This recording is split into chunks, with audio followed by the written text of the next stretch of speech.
you ever wondered why a person would choose this, then this video's for you. How do you do this on a budget?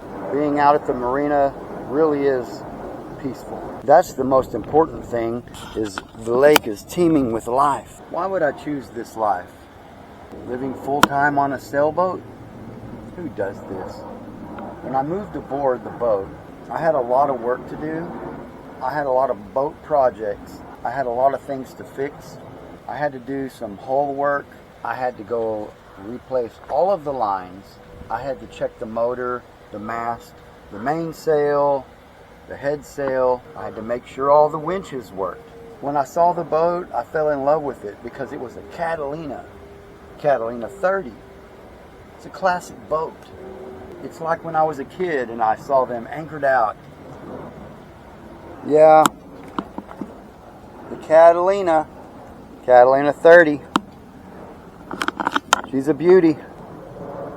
But I think the main thing is all the surroundings, the water, the sun, the reflections, being outdoors, all the wildlife. That's the most important thing, is the lake is teeming with life. Look at that laydown over there. That's a nice place to catch a bass. See the squirrels? And then there's a blue heron. The great blue heron. That's Bernie, our friend. Being out at the marina really is peaceful. If you ever wondered why a person would choose this, then this video's for you. There's a lot of things to consider when you want to do this kind of lifestyle. You have to be willing to downsize and live in a small space. That space is smaller than you think. You've got to get everything organized and put in place so that you can live without a bunch of hassles. You want it to be comfortable. So selecting a boat like the Catalina 30 was a good choice because of the galley layout. It has sleeping quarters, it has a salon or saloon with a table, dining table on the deck inside. And I think that, like this Catalina 30 right here, every marina has 5 to 10 Catalina 30s in them. Good choice. And they recently went out of business. The owner passed away. Now it remains a classic for all time. There are other models you could choose from, but you have to look at the layout and see if it'll work for you. If you need to be able to cook, then you're going to need a proper galley. If you need to have a larger headroom, the 30 Catalina is just about the minimum. You might have to go to a 38, maybe a Catalina, maybe a Hunter if you're taller. I'm going to say that you definitely want a binnacle, a steering wheel instead of a tiller. It's just a better feel when you're out on the water. I have nothing against tiller boats and smaller boats, trailer boats. They're all fun, but can you make a lifestyle out of it? Yeah, I have other places. I have a place to go do studio editing for these videos. I don't do them all on the boat. I can do them in other places where Wi-Fi is better. Wi-Fi is another subject. If you just want Wi-Fi on your phone, you're good. But trying to get Wi-Fi out at a marina, good luck. I know you can get Starlink now and all that, and that's good too. That's great, but it's expensive. How do you do this on a budget? How do you do this when you maintain a house, cars, and then boats? Well, I've simplified my life. I don't have those things, so I can have this one thing. I made a trade-off. I simplified and I said to myself, do the thing. I'm not getting any younger, so do it now before I'm too old and I can't. I've never regretted that decision. The one thing that is the most important thing though, once you're able to see it, you can't unsee it. Once you're able to get out here and start living this kind of life, then you can't see the other way that we were living before. Yeah, there's fundamental things I have to overcome. But I tell you what, I never regretted driving up to the marina, not even once. I've been here over 5 years. Sometimes I help out the other boats. I see one that needs a line, or I see one that has a sail flapping, or a Genoa that's became unfurled, and I'll just go fix it for them. That's what we do here at the marina. We care about each other. We have compassion. What if that was my boat? If I came back, would it be done right? It doesn't matter. Someone cared enough to do it. That means a lot to me. Yeah, there's a lot of work involved, but it's worth it. I've got to be here to check the dock line. I've got to be here to make sure the spiders don't take over the entire boat. And those wasps, I wonder how many are up there right now. But I've got to take care of Zanadu, and Zanadu will take care of me.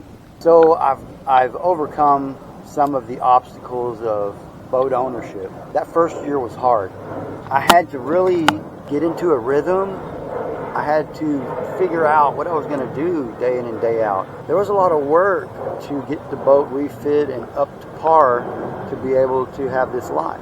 It's an easier life, but not at first. I don't pay taxes on properties. I'm not paying school taxes. I'm not paying for a bunch of utilities. I'm not paying for a bunch of services that home ownership requires, but I planned it that way. I've done so much of that in the past that I'm done. I'm done chasing that. I just had to say enough's enough and pull the trigger and start doing this. I feel like that anybody could do this if they're willing to research it a little bit.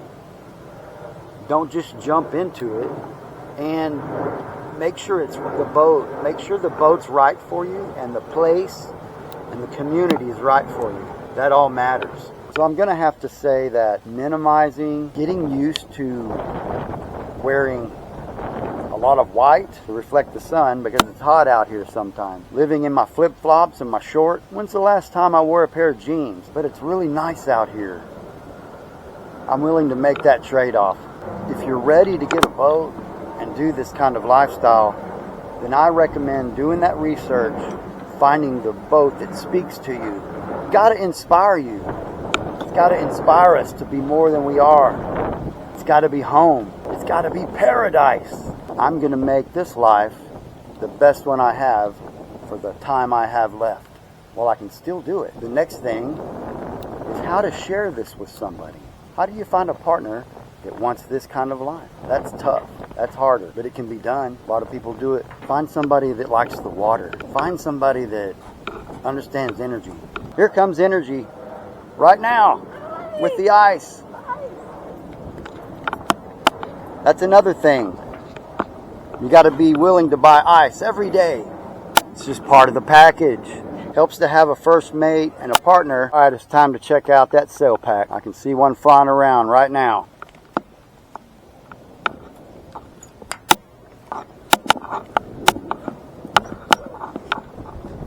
Okay, this side looks good. Maybe a dirt dauber, but there's that nest. There's that wren's nest. Maybe they're not in here because of the nest. What about the other side?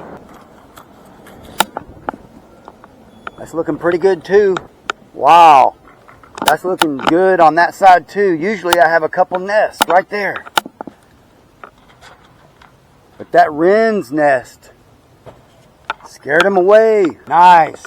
I think I'll save that for next year and put it back in there. Maybe those wrens will come back and have more eggs. Now the sun's going down. This is how we do it out here at the marina. I've got that sail pack checked out. Another thing that makes the sailboat lifestyle very enjoyable is all of the nature. I can just go for a walk anytime I want. I can get a little sunlight, get some vitamin D going. I'm going to walk over here. This is where the ducks hang out and the geese.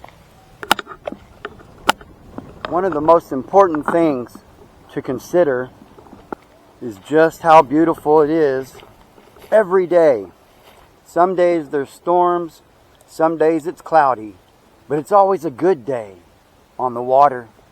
When you find that special person in your life who enjoys this kind of lifestyle, then hang on to that person. I know you have to experience it first and then turn them on to it. I recommend scoping out the area, finding the marina and boat that lives there. You could see yourself full-time there. Many marinas have different rules. You have to find one that fits your needs, just like the camp right here. We have a full RV camp right here. We have friends that have RVs. They can just bring their RV and we can hang out. But yeah, this kind of lifestyle is not for everyone. So with a little bit of research acquiring the funds necessary to get the boat that best fits your needs, minimizing and determining what you just can and can't live without, having friends that will join in, and finding that special person in your life who enjoys the same things together. That is what I would say what it's like to live this lifestyle. So you could think about that. Just listen to those waves roll in. On the practical side of things, you want a marina that has facilities. You want a dump station, a gas dock, a store. Those things are important. Sometimes you just can't go far for ice. I'm fortunate to have a small town community next to the marina. Literally, I have the bank, the hardware store, Walmart, Albertsons, the post office, taverns, restaurants, and more, which I might walk to. I might ride my bike. A lot of times we just get in the car and make a crawl out of it. So yeah, think about those practical things.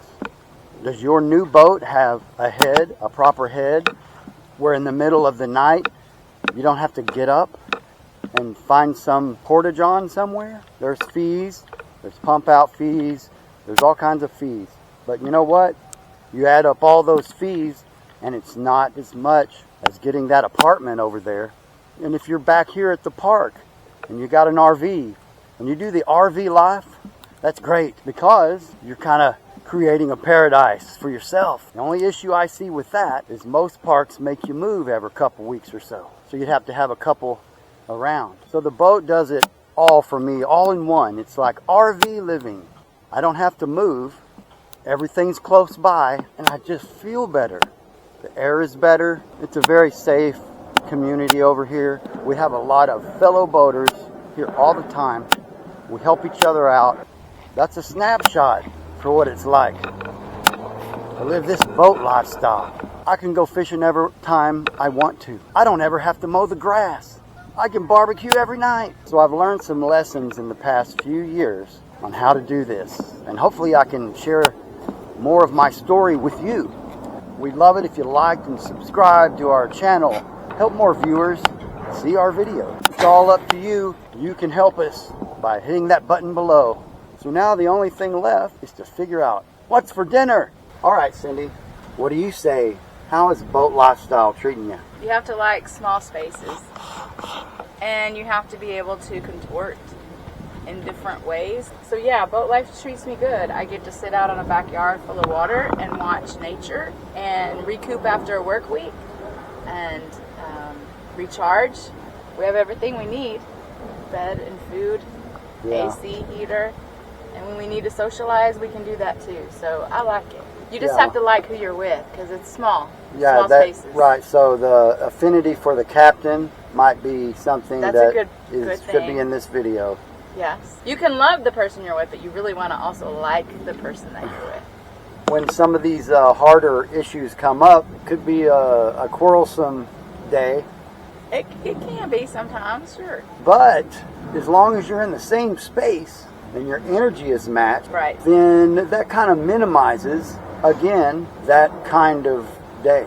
It does. I think we've had our moments of not agreeing with each other, but it's never once been a loud argument that is going to make or break a relationship. We both recognize that each other have different perceptions. Because where we're at, we get recharged all the time, and we do enjoy each other's time. We respect each other, and so we do talk through things if we have to, and that happens more often than anything else. We talk first about the things that upset us so that when they do come up, we can say, hey, remember that conversation. Right, because to make this paradise, you've got to be able to talk through some things. Yeah, hard things sometimes. Sometimes it's harder if we don't talk through them, and they just happen, and then we react. And then your energy's off kilter for sure for a while. A lot of times it's better to do the talking out here on deck like we are today. Yeah. And that's why we want to talk with you. It works the same way. I want to let you know where we're at, how we got here, why this lifestyle matters, how we're doing it, how we're coping with it. And how lucky we are to be able to do it. Exactly. Yes. Because we don't have much time left. Nobody wants to think about that. But it's kind of like when you go on vacation and you realize it's the last day. It's depressing, but you run out and you try to do everything you can. Yeah, that's what we're doing. We're kind of in that space. So if you want to do the boat lifestyle, take these things in consideration. Be patient, be humble. Nothing is more. Sometimes quiet, no thoughts, nothingness is everything. We're just going to kick back here for a little while, do our thing, make some dinner. We thank you for watching. We hope this helped you see what it's like on the water. Have a great week. We hope you find your boat. We hope you've learned a little bit. But for now, we'll be back next week with more on Sailing into Nirvana.